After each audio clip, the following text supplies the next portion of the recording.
This building isn't on fire. It's a chalk production site where smoke billows 24 hours a day, 7 days a week. What's fueling the everlasting fire it needs? Trash. We use all the unused waste, like old rubber, basically anything that can be burned. We usually need around 2 to 3 trucks, at least 6 tons of trash per burning round. Aceh runs this factory in Karawang, West Java. He tells us he buys unrecycled trash from traders every day. He knows burning it like this is controversial, which is why he doesn't want to give us his full name. Among the trash, we found all sorts of materials, including packaging from abroad and stuff that has been shredded for recycling. The same is likely true in many such factories in Indonesia. This is the kind of place that trash comes from. Nestled in the green fields of Banten province, a plastic mountain. Waste pickers find what they can sell. Most of it has been shredded, meaning it's been processed for recycling, and yet it's ended up here. What you see here are mountains of unrecycled shredded plastic from the industry. Now, while we cannot account for every single plastic that is being dumped here, we can tell that most of them do not even come from Indonesia.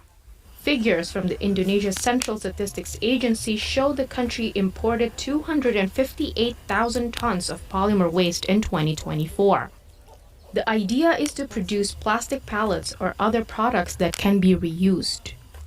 In January, the Environment Ministry banned waste imports due to concerns of whether the nation's overburdened waste management system could cope.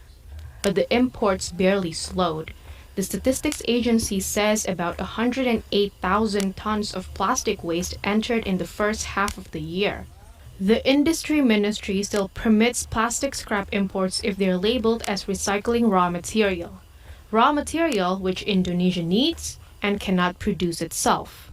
Muhammad Khalid is a professor in polymer technology and works for the Indonesia Olefin, Aromatic and Plastic Industry Association. With a waste management system that's still lacking in Indonesia, the quality of waste produced generally does not meet the requirements to be used as raw material for the industry that's importing plastic waste.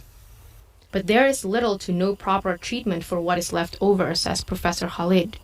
What we see in Indonesia is that most incinerator machines are still very conventional. As a result, the burning process produces smoke and even dangerous substances such as dioxides and carbon monoxide. Nisa is a researcher at Nexus 3, an NGO focused on environmental and health issues. They say the fate of imported plastic is something which should concern people whose trash it originally was. Public has to hold their governments accountable, because the government says that, oh yeah, we have probably like 80% or 95% recycling rate in the countries, right? But then they don't know behind the scenes that those countries are sending this waste into our country, developing countries. The chalk factory and its everlasting fire stands as a constant reminder of Indonesia's waste management crisis.